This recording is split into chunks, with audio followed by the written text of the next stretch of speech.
Welcome, everyone, to this episode of the Palmetto Guardian. I'm Sergeant Chelsea Weaver. And I'm Sergeant Tim Andrews. And today we have some guests with us. I'm going to let them introduce themselves. Hey, everybody. I'm Lisa Mustard. I am one of the psychological health coordinators, behavioral health specialists here with the Guard. I'm a licensed marriage and family therapist, and I'm just grateful to be here. Thanks for having us.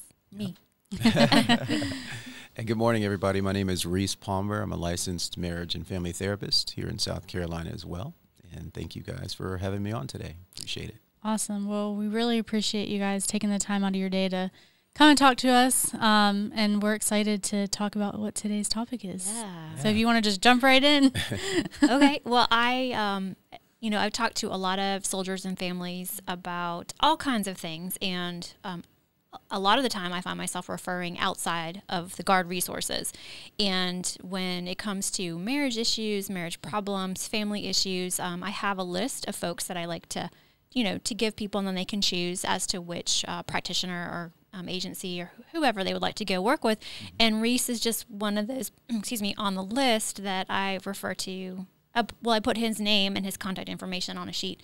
So I was excited to have him come and talk about how to solve the core problem to all your marriage issues, which I think is a tall order, but I think that you can handle it because this is like his wheelhouse. So could you just tell folks a little bit more about like who you are, your training, how you got here and all that stuff? Yeah. Absolutely.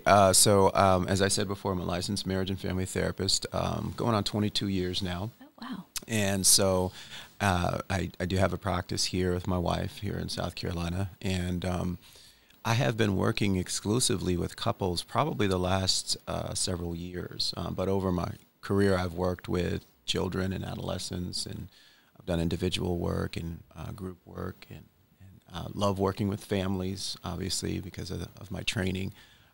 So marriage and family therapy is really an approach, right, to doing the work, doing therapy. And it's really based on this idea that families are a system, and each of us are a part of our family system, and we're very significantly influenced by our family systems. So when I start to look at relationships and family dynamics, and even when I do occasional individual work, I always do a lot of assessing around the family dynamics and what those relationships and attachment relationships look like for that person or for the couple. So as I really started to kind of really want to kind of hone in and niche one particular area, I started really thinking about where I really enjoy the work the most. And some of my therapist colleagues think I'm crazy, but I really, really enjoy working with couples. Most therapists who are not trained in working with couples run for the hills when you talk about doing couples work. But I love it. I really, really enjoy it. And the approach that I use, I'm trained in a lot of different evidence-based practices that are research proven to be effective with certain populations and certain presenting issues. And so I started to look at what's out there that really works well with couples. And I wanted something that was also consistent with my values and my faith as a Christian. And I found emotionally focused couples therapy, or EFT for short. And because I'm an MFT and it's based in family systems and structural therapy, it was just like a home run for me. And so I've been using it ever since, and it's been extremely successful with the couples that I've been working with. It's by far, I think, the best. He and I are I'm fans of this treatment as well. And most people watching are probably like, what in the world does that mean? Could you kind of break it down as to what that looks like? Sure. Just kind of tell us a little bit. Yeah. So as I said, EFT is really the approach is rooted in attachment theory. So if anyone's listening that's taken like a basic Psych 101 course or something like that, you've probably heard about attachment theory. And John Bowlby was the initial psychologist, who did a lot of research and study into children and their attachment to their parents. I think what started it out for him was really trying to understand what we know now as separation anxiety and why children would have such a distressed response when they're separated from their children. So he really wanted to understand that. And so that just evolved into this broader, theoretical, understanding of how important that emotional bond is between a child and that significant attachment figure, whether it's mom or dad or grandparents or whoever it is that's, primarily responsible for providing the children or the child's care.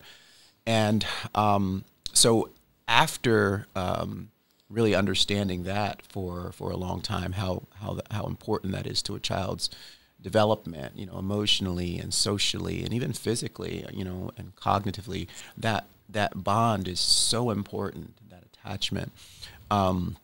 There wasn't a lot of research initially until about 30 years ago when Dr. Sue Johnson and some of her colleagues really started to study attachment in adults and how important that is for us throughout the lifespan and how significant that is in the role that it plays in we're selecting a partner.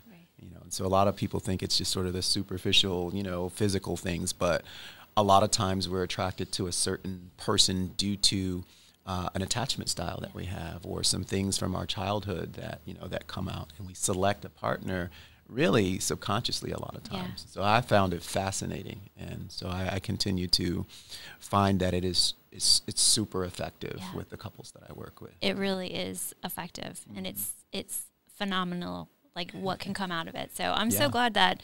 Do you guys have questions about it? Does that make sense?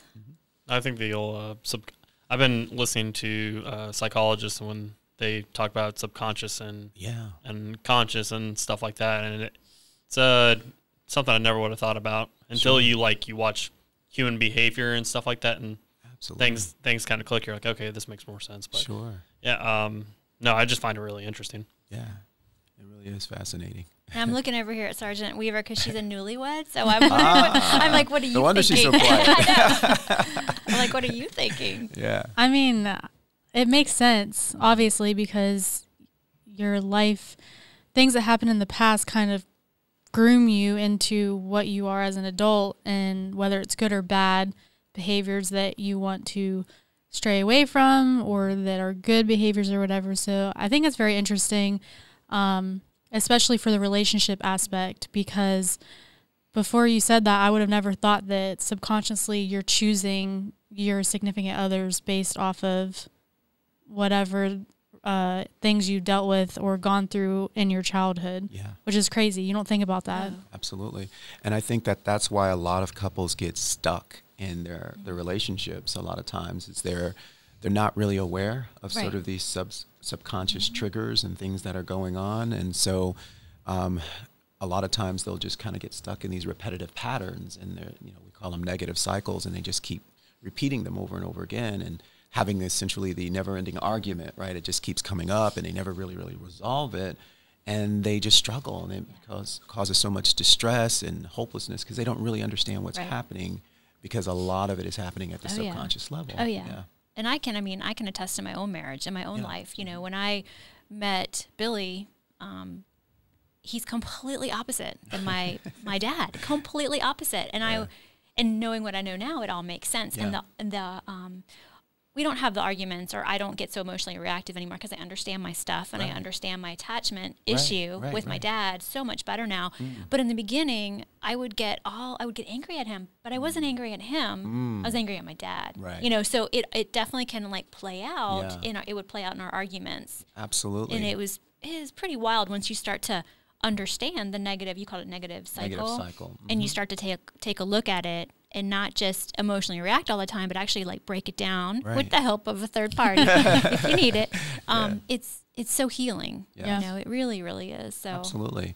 And what happens is that, a lot of that, as you kind of alluded to, Lisa, is sort of some unfinished business from childhood. I had a lot. With, oftentimes the opposite sex parent, right? So for guys, a lot of times it's with mother issues, as we like to call it, or daddy issues. But there's a lot of, truth to that in our sciences. And if we don't have those, if we have these unresolved issues, right, whether we didn't feel like they were attentive enough, or maybe they were very critical and very invalidating, those are the things that come out in our relationship, right? So when you're single and you're not really committed and there's not sort of this really vulnerable place, you won't see it, you know? So that's why a lot of people, when they get married and all these things start to go like, what the heck? Who did I marry? Right. So, because all of that comes out in the context of that relationship. It's fascinating. It really is. It really is. I totally am fascinated by this kind of stuff. I mean, yeah. So how can, with you saying that, how can people learn to recognize those things? Sure. Without, like, some people don't like therapy and all that kind of stuff, but for people to, from here on out, start, or I guess what advice would you give them so that they can start looking at things in that perspective versus like reacting to something? Like, how do you differentiate the two different things, if that makes sense? Yeah. I think that it's really hard to really understand some of these things that are going on unless you're really working at being a self-aware person and just sort of paying attention to what triggers you, what kind of creates this anxiety in you or frustration. And I think the key is just really being curious about yourself. Sometimes I think we kind of do stuff and it's sort of who we are, but we really don't stop and think about, why certain things either irk us or get under our skin or why we have certain pet peeves and I think that that's part of the challenge, is that sometimes we're just not curious enough. But I think the other piece, to answer your question, that helps a lot, and this is why, having a partner and hopefully a safe relationship, they will reflect and mirror things to you that you won't necessarily see in yourself. That's why some of it, is, like I said, you're unaware and you don't really become aware of it until you're in the context of a dyad. Right. And the person who's living with you every day sees things that oftentimes are a blind spot for yourself. And so if you can really get to a place where you can trust and feel safe with your partner, and this requires some work as well, not being defensive. Right. If they bring things to your attention, you just really honestly may not be aware of, A, that you're doing it, or B, where it even comes from. Right. But being gentle with yourself, being curious, and being open to your partner's feedback is helpful. Yeah. And a lot of couples will say, well, I don't feel safe. And that's a whole other issue in itself. So this type of work isn't probably the best for people who are in a abusive relationship or feel like they're in a threatened environment. So we just want to caution people, that there are going to be some scenarios where it's probably not. You just need to be safe and you need to feel safe and secure. That's your basic need right there. But I agree with everything that you just said. And, my own experience, my parents divorced, and I was curious about my behavior because I didn't want to be divorced. And not that my husband was saying to me, I'm going to leave you, but I could see he would just look at me like, it was like this weird, like you said, mirroring. He was like, I don't know what's going on with you. Where what I saw growing up was just yelling all the time. He didn't yell at me. He was just like, I don't know what to do with this. And I was like, oh, well, the way he's reacting is very different than what I was used to growing up. So it got me curious about, okay, well, it's me, I'm reacting this way. What can I do different? Or let me kick this around. And so it's, and that's what happens oftentimes, a best case scenario is what you just described. You have a partner that's very, that's very affirming and validating and patient and is really wanting to support you as you go through this journey together, really, and healing and discovering more and more about yourselves. And so ideally that's what kind of opens up, this safe place for you to kind of explore that a little bit and understand what's happening. And unfortunately, a lot of times that, creates a dynamic where your partner is triggered in a way that's similar to you. And then that's when things kind of spiral out of control because now you're triggering each other back and forth, and it can get really bad. Obviously worst case scenarios, like you said, it can become, physically violent, and, people can get really seriously hurt. But even if it doesn't rise to that level, emotional abuse and just that, constant, emotional stress is very, very painful for both partners. And so that's typically when I would really, strongly encourage folks to seek out help. Yeah. I think that's... Because it doesn't necessarily mean that you're not meant to be together. Right. It doesn't necessarily mean that you're really like completely incompatible. It's just some things there underneath that you probably have never really looked at.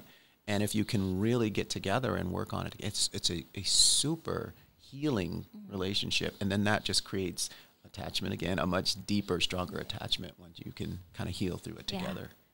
So is that how we solve all the problems? Emotionally focused therapy. Yeah, I think it's because I use this phrase, which some folks may have heard before. A lot of times when we're fighting, we're reaching and arguing about the fruit and not the root. Okay. So this is like what's in front of us, the money. We're arguing about the money all the time, or we're arguing about the kids and different parenting styles, or we're arguing about the in-laws or the outlaws, sometimes they're called, right? But it's not really the fruit, that's the problem, but that's right before us, and that's what we kind of gravitate to. It's really the root that we have to get to. And a lot of times, oftentimes, the root is sort of these unresolved attachment needs and issues, and you and your partner are missing each other because you have no clue. And a lot of times, your partner can't meet that emotional need in you because you haven't really fully become aware of what you need. Right. A lot of times when you've had perhaps negative past relationships, or maybe you've been divorced, or you've maybe been hurt from childhood relationships, we kind of disown parts of ourselves and begin to, in order to cope and survive, to sort of subconsciously say to yourself, I don't need that. Right. I don't need anyone to take care of me. I don't need anybody to be there. But, we're kind of like staunchly independent, and, well, that's just, that's not reality. Right. We're all wired and connected to connect with other people. So that's what happens a lot of times, is that we get stuck because we don't know. And so if we can slow things down and get into a safe, therapeutic kind of situation and work it through with your partner, it is amazing. And so all of the things that you thought were the problems, the money and the kids and the in-laws, it's really not. It's always about, are you there for me? Right. Do you have my back? Can I count on you? Do you put me first? That's really what every argument is about. So that's what I mean by that. Yeah. I love it. So then I guess in a sense, communication kind of plays into a part of that, because everybody has different communication styles. And if you're trying to convey something, but they're interpreting it completely 180, like how do you work through that on top of like trying to figure out what the actual problem is? Because like you said, people fight about common things all the time, money and kids and work and life, but it might not be that. Like, how do you work through that? But also, I guess, your communication at the same time. Sure. Well, I am a firm believer, once again, that communication is a derivative or a direct, sort of byproduct of your attachment. So in other words, if your attachment is very insecure and it's very unstable, and you feel very, vulnerable a lot, and you don't feel safe with your partner, your communication is going to reflect that, right? So you're not going to be very open. You're not going to feel very safe to be vulnerable and just transparent with your, your needs and your thoughts.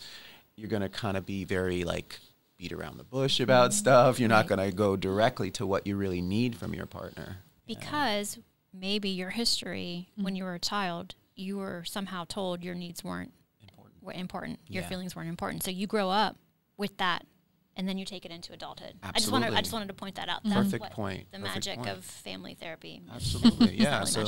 So you come in with sort of, we call them schemas or automatic negative thoughts. That's sort of what these internal rules for relationships, and you're not even aware that that's what you got from a kid, that, what you really need or what you think isn't important, and so you just don't do it with your partner. And so they don't understand how to help, they don't really know what's going on for you. So a lot of times it's really about slowing the process down and really trying to understand in the moment what's going on. And again, I use the word curiosity, because if you're having, like I had a couple the other day, and they literally had this huge explosive fight about her handing him a glass of water. It was really, and so they literally for the first half an hour of the session kept talking about the water, and I was, that's not really what it's about, you know. It's really about something much deeper, and it really turned out to be, you know, more of, you know, the wife feeling like, hey, I serve you, you know, wait on you hand and foot, and I try to always be there for you and support you, and I know you had a long day at work, I work too, and like you couldn't just frickin' reach your hand out and grab a glass of water. It wasn't about the water, it was about, I'm just not enough. Right. No matter what I do, it's not enough for you. And he's like, where'd this come from? You know, my hands I was eating and I had stuff all over my hands. I just wanted you to put it down in front of me, you know, and so that's how you can get stuck, you know. But for her, there was a lot of past, you know, hurt and a lot of past abuse and things of that nature. And he also, you know, had, you know, a lot of pain and trauma and hurt. And so his go-to is to pull back when something just flares up and he's like, whoa, what just happened? And he has no clue. And so to manage his own emotion so he doesn't react and make it worse, he's learned to pull back and withdraw.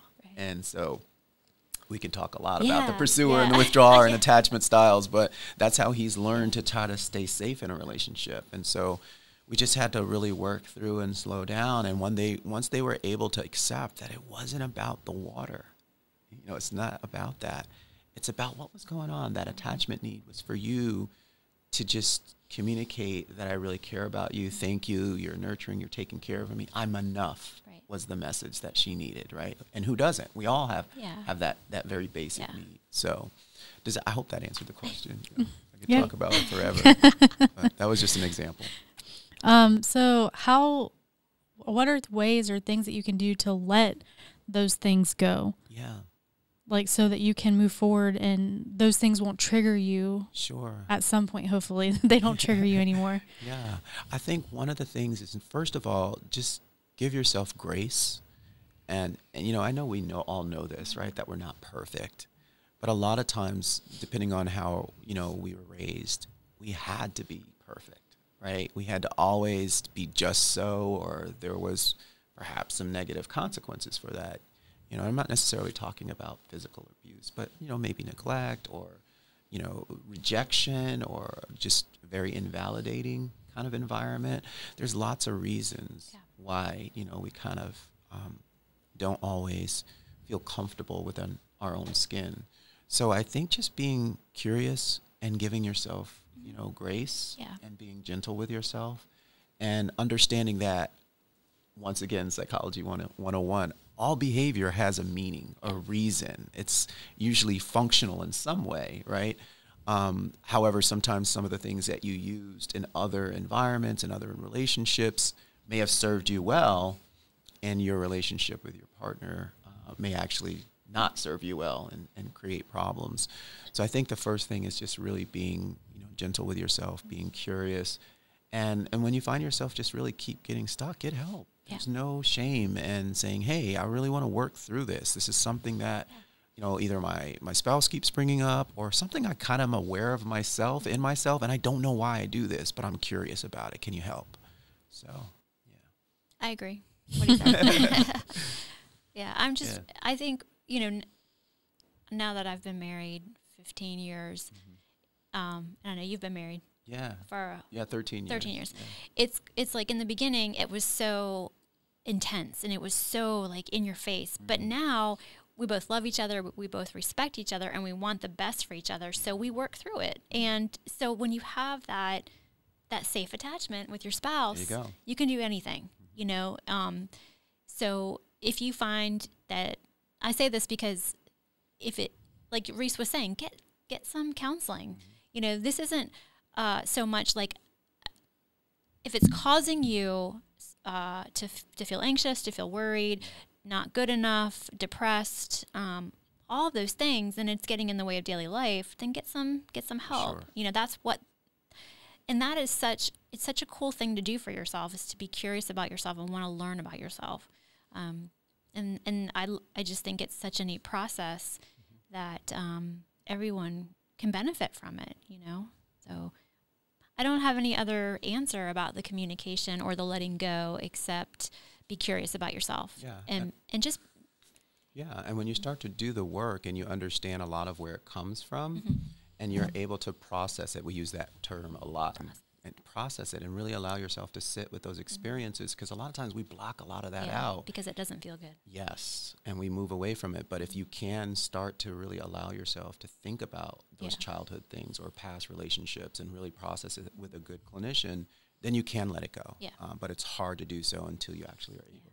And so that old saying, you cannot heal what you won't reveal, right? So you have to talk through it in a safe place. Yeah, that's good. Yeah. I got a million of them. No. Reese Palmer. Yeah. So I kind of want to go into the military side of it. Sure. I mean, we go through a lot of stuff. Traditional end-day soldiers, they wear multiple hats with full-time jobs, family, school, being in the Guard, and then even full-time staff. I mean, you're still full-time Monday through Friday, but you still have your drill obligations, and then there's deployments and schools and stuff. How can soldiers and airmen use these tools or help them go through the situations that they have to deal with? Because, I mean, there's a lot of separation with that, and feeling safe within the relationship and that kind of thing, and being able to communicate properly and not lashing out. And like, how can military personnel use this towards their relationships, and maybe, and not even just relationships, but maybe with their kids, family members and stuff like that, because we do go through so much with what we do on a day-to-day basis. Yeah. I mean, it's a similar thing. It's just you have probably a little bit more stress going on in your life because you wear all these different hats and you are dealing with possible deployment, or you're dealing with a school or a training coming up. So there's a lot more possibly the spouse or partner left behind has to, So what I always suggest, especially when it's a young couple and he or she is new to being a military spouse, have a conversation about what your hopes are for, while he's in the military, while she's in the military. What are you hoping is going to be the case for your marriage? We've seen some soldiers that come in for their contract and then they're done, but then we see a lot of folks who are here for 20 years. They have to make it work. So I mean, there's lots of different ways, I guess, that you could look at it. Each couple is going to be unique and different with their histories, because they each come as individuals with histories and stuff in the closet, and then they get married and they're in the military, and then add on the stressor of being in the military. So I think it's important that if this is coming up, then reach out and, reach out to me, or and if I'm not the best suited therapist or counselor, then we have lots of resources that we can point you in the right direction. I'm trying to think if there's anything that I've encountered over the years that would be a little bit different. I would say you need a good support system, especially military families. You need a good community around you. You can't do this in a silo. Especially if you're dealing with like a deployment coming up, use the resources that we have here at the Guard. Some people, because of their, I'm pointing to Reese, but because of their past, they don't feel comfortable reaching out for support, because when they tried it backfired on them. But you're in a completely different environment, a completely different, community now. And we do want to see our service members and their families thrive and grow through their time in the military. So it's going to be a shift for some people to reach out and ask for help, but it's not, I say if you don't feel comfortable reaching out to us, there's always going to be the chaplains that we have. Military One Source is always a good resource. I'm trying to think, do you have anything that you maybe encounter? Yes. Ironically, I work with a lot of servicemen and women, and one couple comes to mind that I've been working with for a while. He actually just went on a deployment. He's an airman, and it was pretty difficult for them to process, because they just had their first child right at his first deployment about 16 months ago. And so, the child's almost 2 years now, and he's walking and talking. And so he's thinking, oh my gosh, I'm going to miss all of these milestones again, because literally his wife had the baby. The baby was maybe 2 months old, and he went to Korea. And so that was really, really difficult for them as a young couple, young married couple, their first child together. She's back home now, new mom, dealing with postpartum, and he's thousands of miles away in Korea. And he just felt really, really helpless, and not being able to be there for his wife, not being there for his newborn son. And so a lot of it, again, is just being able to talk about it and to really process what that experience was like, because they were bringing that original deployment experience into the next one, and they were really, really fearful. And so he had kind of convinced himself, I'm not going to go, someone else in my unit is going to go, and we're going to be fine. And so it was sort of denial was the way they were managing it for a while.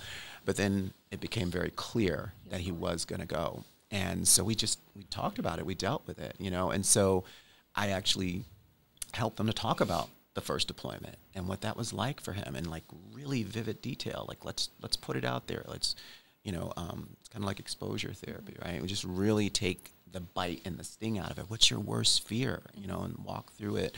And his biggest fear was for his wife. This is so much for her to take care of, she's a trooper. She's a strong lady, and she was able to work through it. But a lot of what he was doing was just sort of kind of playing it through in his own mind.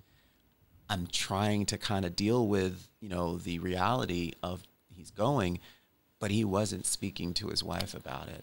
And so the last conversation that they had in depth was looking more like he wasn't going to go, but he was getting subsequent briefs that were saying, you are going to go. And he had not been talking to his wife about it, because he was trying to kind of like process it and manage it and kind of come to terms with it. Yeah. So she had no clue that it changed. And so when they finally came to that session, we were really able to walk through that it wasn't intentional, that he was just so upset. He was trying to deal with it like us guys do, right? We try to internalize it and deal with it and protect. And unfortunately, she said, I wish you would have just told me so we can work through this together. I knew that there was still a chance, but if you had told me, we could have been talking about it this whole time and planning and, how we're going to manage it this time. And, now there's a dog, there was, but she was spot on. Yeah. And she was just like, we're going to be okay. And so we walked through that first experience, and when he touched down and he was in that, he was in a hotel room initially, and what that felt like for him being away from his family. And they really had a wonderful session just talking about how, they got through it the first time, and they're going to get through it again, and everything's going to be okay, So it's a lot of it is just about, talking about what's going on, and instead of keeping it locked inside and suppressing that feeling. So it doesn't work when it's just you, and it really doesn't work when you're in a relationship, because, one of the beauties of being in a relationship is someone else to carry that burden with you. Right. And he didn't want to, put that on her. So, and it sort of had the opposite effect. Yeah. She was like, gosh, just tell me, we can fix this together. We can work through it. And I think it's so important that the soldiers and the families talk about these things. It's really important to have the conversation about what's going on, and, the communication you're getting from your leadership and what's next. And they're your partner, so it's important to keep them in the loop as to what's happening. And so you can keep tabs on each other. It's a different beast being in the military, completely different. And, the many years I've been here, I think about the families that I've worked with, and, they'll say something very similar, like, when he first got in, it was like this, and now we've been in 15 years, and look what we've done it. It was hard, but we got through it, and, we've struggled, but here we are. We're committed to, making this marriage work. So did we answer that question? Yeah. Okay. I would say one other quick thing that I have found to be really, really helpful for military families, especially for the couples, for that marriage, is the ones that really do well have a very consistent routine that they do to stay connected. Yep. Right? So they're very, very consistent with that. And so when they're together, and they're not, living separately through a deployment, they really, really fiercely protect their couple time, right? They really make the most of that time, and it really strengthens that bond so that when they're away, that connection is still so strong, and it helps them to kind of get through the deployment. So they really focus on their together time when they're home, and then they have a very regular routine when they're away of communicating and, you know, FaceTiming or however they can stay connected to one another. And so I think that's huge, that they really, whatever that looks like for, you know, the military couple, you've got to make that like a first priority. Everything else, even the kids, you know, find someone that can babysit, or the grandparents, but really solidify that connection with your spouse so that will carry you through. I like that. Awesome. Well, we are getting a little short on time, but is there anything else that you guys would like to add before we close out? And definitely we can always continue to talk about this in other podcasts, but closing out, is there anything that either of you guys would like to mention that maybe we haven't talked about yet? Do you have anything? I would just say, you know, I always, when I have an opportunity to talk about mental health and, you know, relationships and families, you know, it's such a sweet life, you know, when we can focus on what's good and, you know, really deal with those things that may be keeping us from really living a truly fulfilling and abundant life. And I would just encourage people, do not let stigma or fear or, you know, even maybe messages you got from your family about mental health, take care of yourself. You know, just like if you've got a physical or a medical health problem, most of us, you know, if it gets serious enough, we'll seek out a doctor or some type of care. Take care of your emotions and take care of your mind as well. And there's nothing wrong about that. It doesn't make you a weak person. So I really strongly encourage folks, and I won't always want to be, you know, a proponent of stamping out that stigma that's still there, unfortunately, for a lot of people around mental health. So, Thank you. I like that. All right. Well, we really appreciate y'all coming in. Thank you. And again, hopefully we can have y'all come talk about some more topics, whether it's marriage or communication or all that fun stuff. But if you guys are watching this or listening, we are on YouTube and iTunes, so check us out on there. If you like this video, make sure you give it a big thumbs up. If you haven't subscribed to our channel, make sure you hit the subscribe button, and we will catch you guys in the next episode.